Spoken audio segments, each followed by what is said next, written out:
Hey guys, welcome back to my channel, and today's video is the first video of 2017.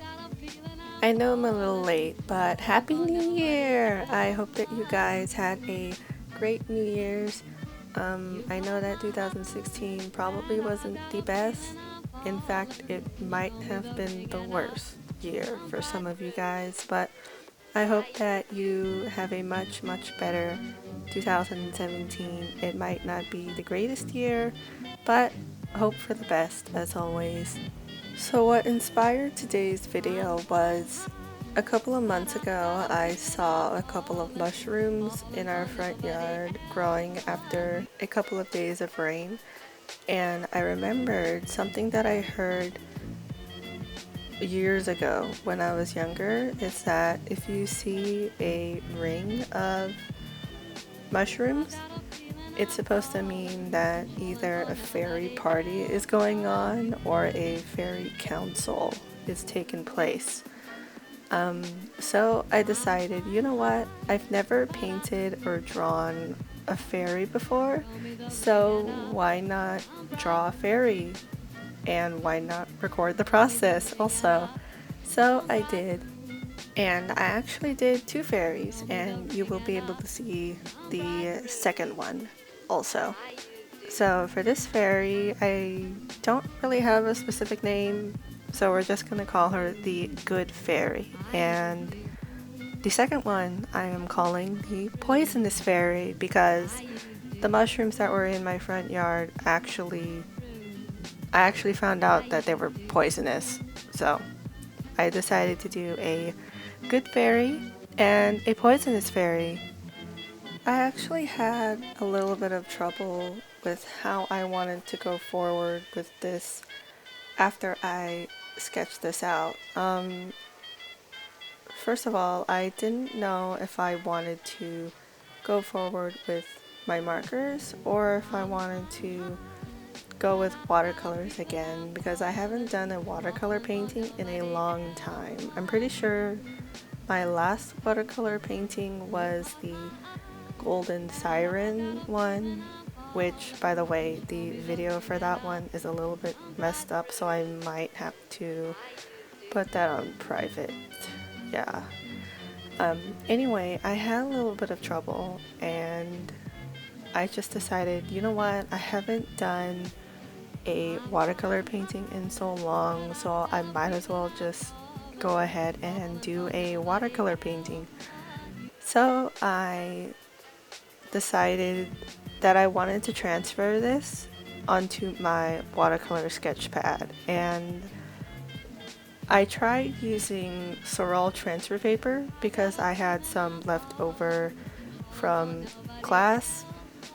And I tried it, I actually tried filming it, and it ended up not working. I guess because the watercolor pad is so textured, I guess I found myself having to press really hard in order to get just the smallest amount transferred onto the watercolor paper.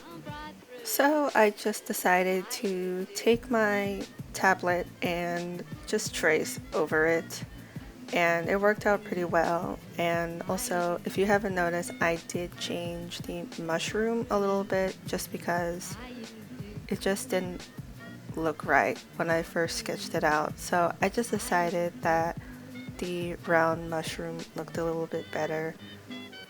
So for today, I'm using my Daler Rowney set of 24. It's just this watercolor set that comes in tubes that I got at Walmart for like under $10. It's pretty cool. I did want to mention that I started building my own watercolor palette.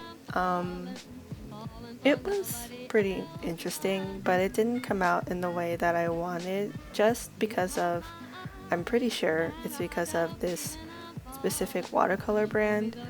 I made the watercolor palette and it just didn't get hard like normal watercolors are supposed to be. And I'm pretty sure it's just this brand because I had a separate watercolor tube in white because I used all of the white one from Taylor Rowney. I'm pretty sure the one I have is from Winsor & Newton, and that hardened up just fine, but the rest didn't, and I even put them in the freezer and they still had the mushy, squishy texture, which is a little weird, but I made it work. When I gave it some time to settle into the little pans of the palette, it doesn't really move, so that's alright, I guess, but it's something noteworthy. But I do like using my DIY palette just because I feel a little bit more creative, I should say. I really enjoy mixing and really trying to get a goal. It's almost like I'm achieving a goal when I'm mixing the colors in order to get the color that I want. I mean, I do that when I have to use my already made watercolor palette, but I don't know, there's just something about the DIY watercolor palette. It's a little bit more satisfying, I should say. Yeah, a little bit more satisfying than if I were to use the already made watercolor palette, you know what I mean? But because I am obsessed with it, I did use the pearlescent watercolor palette. I don't think I'm ever gonna stop using that palette because I enjoy making my watercolor paintings shimmer. And I also found out that I could also use that on top of my markers. I tested it out and it looks great. I didn't test it out in like a drawing. I did a swatch and painted over it. So maybe I'll include it in some marker drawings in the future. I also wanted to mention that because this was my first watercolor painting in a while, the end result does look a little rough. You might not be able to see it unless I bring you like close up. I do bring you close up later, but I mean, maybe if you had it in your hands, you might be able to see the rough edges here and there. I hadn't used my liquid masking fluid in a while. It actually stained the paper, and I do this every time I do a watercolor painting. Today was no different. I actually missed some chunks, some masking fluid chunks, because some of it doesn't come off all the way in one sitting. So I actually like painted over it. It's almost like there were holes in the painting, but I realized that my mistake was that I rushed a little bit because I just wanted to get this painting up. I mean, it looks fine to be honest, but I know that in the future I have to take some precautions and be more careful with my drawings and my creations.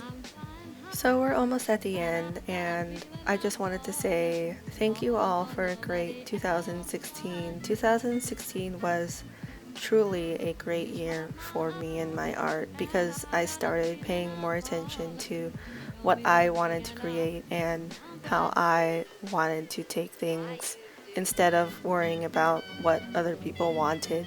And I hope that 2017 is good for you, and I know that it's not always going to be great. You're not always going to have great moments, but I just want you guys to remember that they are challenges that I know that you can overcome and that you have the willpower to fight through it. So I hope that we can fight through the year together and we all have a good year.